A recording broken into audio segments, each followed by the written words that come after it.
Elon Musk is a character, a name synonymous with technological ambition, relentless controversy, and increasingly political provocation. And he's recently turned his attention to the UK, labelling it a tyrannical police state. And this charge, delivered ironically via his platform Twitter, not only rattles the already precarious diplomatic relations between the Prime Minister Keir Starmer and the incoming Trump administration, of which Elon Musk will be a part, but also underscores the dangerous role social media plays in amplifying polarizing narratives. If Starmer is promoting a tyrannous regime in the UK, part of that tyranny, or a major part of that tyranny, is the license given to nasty content promoted by X or Twitter. Musk's remark about Britain echoes his broader political rhetoric, which often lacks nuance but resonates with a discontented online following, and his support for a petition demanding a snap election, despite Labour's landslide victory only months ago, feeds into a growing public dissatisfaction, not necessarily grounded in facts, but in an emotional response. And his critique extends beyond the government to the justice system, where he claims a two-tier approach to law enforcement, notably following riots in Southport. Musk's framing of Britain as tyrannical is odd. He references Tommy Robinson, this far-right figure jailed for contempt of court, questioning why Robinson is imprisoned while championing freedom of speech. And in doing so, Musk blurs the line between legitimate criticism and unrestrained populism, echoing tactics we've seen elsewhere to destabilize trust in democratic institutions. It's important to reflect on these social media platforms like X, like Twitter, because in promoting incendiary views, in promoting these outrageous views, Musk's stewardship of Twitter has welcomed back conspiracy theorists, far-right voices, increasing polarization under the banner of, with the disguise of free speech. And this indulgence has real world consequences. Misinformation spreads rapidly, exacerbating tension, inciting unrest, as was seen during the Southport riots, where disinformation about immigration inflamed an already dangerous, already volatile situation.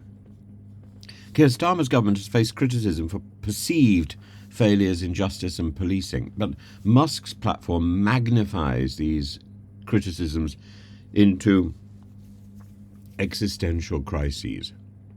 When the owner of a platform with 200 million users labels a nation tyrannical, it goes beyond commentary. It stokes division, it erodes trust in government.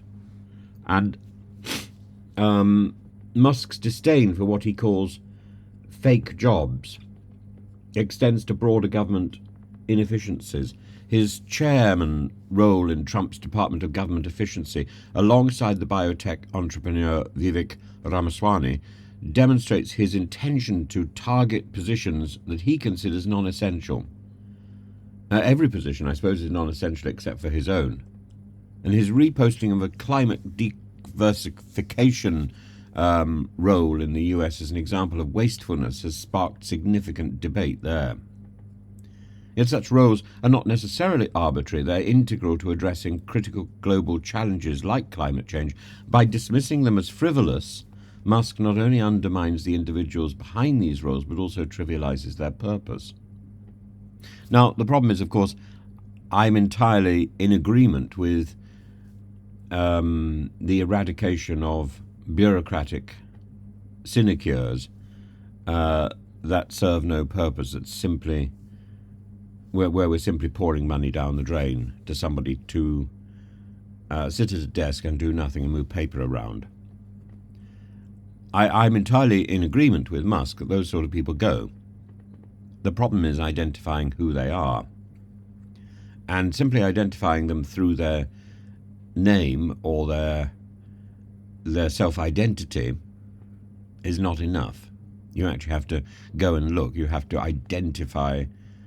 You have to observe. Musk is not observing. Musk is assuming. That is not enough. That's not the job. And his contempt mirrors the broader criticism of government intervention. It begs the question, can society afford to make the mistake and dismiss complex expertise in a complex field, as Musk suggests, even if we can dismiss those people who are masquerading as complex, who are playing games with the system? It's very difficult to identify which is real and which is not real. But simply to do it on nomenclature, simply do it on the job title alone is not sufficient.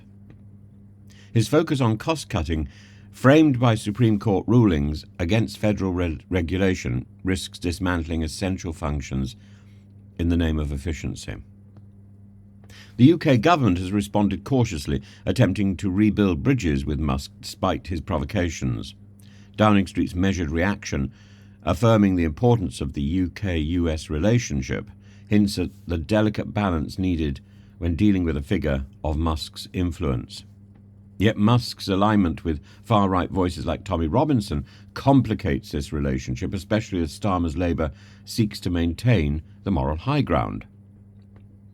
So Labour actually now has two problems, not one. It has to deal with an unpredictable Trump aligned with an unpredictable Musk, both of them coming from outside the system. Musk's provocations highlight the intersection of social media, populism, with government. And his comments reflect not only his personal contempt for bureaucracy, but also the increasing weaponization of digital platforms to undermine governments. While Musk claims to champion freedom, his rhetoric regularly empowers the loudest and the most divisive voice, drowning out constructive dialogue. Starmer's government must navigate this minefield carefully. It needs to address legitimate criticism, such as public dissatisfaction with policies, without capitulating to the extreme narratives that Musk perpetuates. Equally, it needs to engage with social media's role in public discourse, regulating information while safeguarding free expression. It's a difficult balancing act, and one I cannot imagine that Starmer's government on current showing is going to deal with well.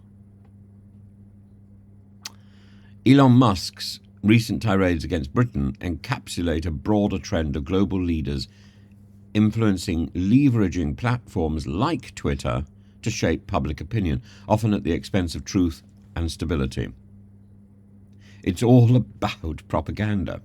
And the master of propaganda is sitting in the Kremlin, either in a smeg fridge or being pretty at the end of a very long table.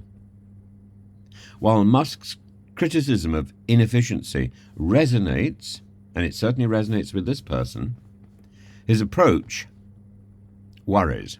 His approach risks undermining essential systems and fostering division in society. Britain, like many nations, needs to tread very carefully, balancing open dialogue with a robust defence of its democratic institutions. We should be trimming back bureaucracy, but we need to know what we're doing. We can't simply do it with a knee-jerk response. I have said often that we need to get rid of a huge swathe of bureaucrats in the NHS, particularly in the offices of NHS England. But we can't just get rid of either a statistical number, 50%, or people by job description. That does not work. You have to go and observe who is actually doing some work, who is not. And if they're not doing some work, is it because they are monumentally lazy, which may well be the case, and someone else could do the work better? Or is it because their job is pointless? If the latter, it needs to go. If the former, they need to go. And the same thing with the Home Office. The Home Office is full of people who are going slow and have been going slow since Theresa May and David Blunkett gave them that opportunity and that gave them that permission. With Theresa May, it was actually called something. It was called the hostile environment. And this has produced the limbo of people migrants kept in hotels, waiting endlessly for a decision. Well, again, we have to ask, we have to look at the people who are managing this bureaucracy. Is somebody actually doing the job? Fine. Is the job worthwhile? Fine. If the job is not worthwhile, it needs to go. And if somebody is not actually doing the job which they should be doing, they need to go. It's not about whether they turn up in the office. The Jacob Rees-Mogg approach is absurd. It actually requires observation and judgment. But does bureaucracy need trimming? Musk's instinct is quite right. It does. But is Musk's approach right? Absolutely not. And his as we observe this unfolding drama, we need to remember the voice of the people is indeed a great antidote, but only when it's informed, reasoned, and free from the distortions of unchecked power and disinformation. Is the voice of the people often misled? Yes. And how? Through a thing called demagogy. Trump and Elon Musk are right at the front of that one, as is Putin. Demagogy. It's sometimes called populism. And the problem is that these people say what they think people want to hear. It's not based on fact. It's based on popularity. And it's not necessarily going to make us a better world. It's going to make the individuals more popular. That's it. The entire thing is predicated on the fame, the popularity, the adulation of one individual. And that was wrong in the days of ancient Greece, ancient Rome, and it must be wrong today, and we need to call it out. And it doesn't mean that everything they're saying, these populists, doesn't mean that everything the Farages, the Musks, the Trumps are saying is wrong. It means their approach is predicated on their own popularity, and they will say whatever they want in order to sustain that. But they come first. That isn't the role of a leader. A leader is there to serve the people rather than to serve themselves. And this onanistic, this manustrupacious mendacity of the populist, of the demagogue, needs to be called out and ridiculed for what it is: self-indulgent and unproductive.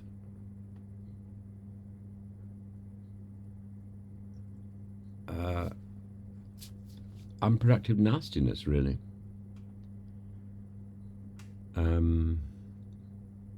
Thoughtlessness. Unproductive thoughtlessness. And am I defending Starmer? No, I'm not defending Starmer. Am I criticising Musk? Absolutely. Absolutely. We must criticise Musk.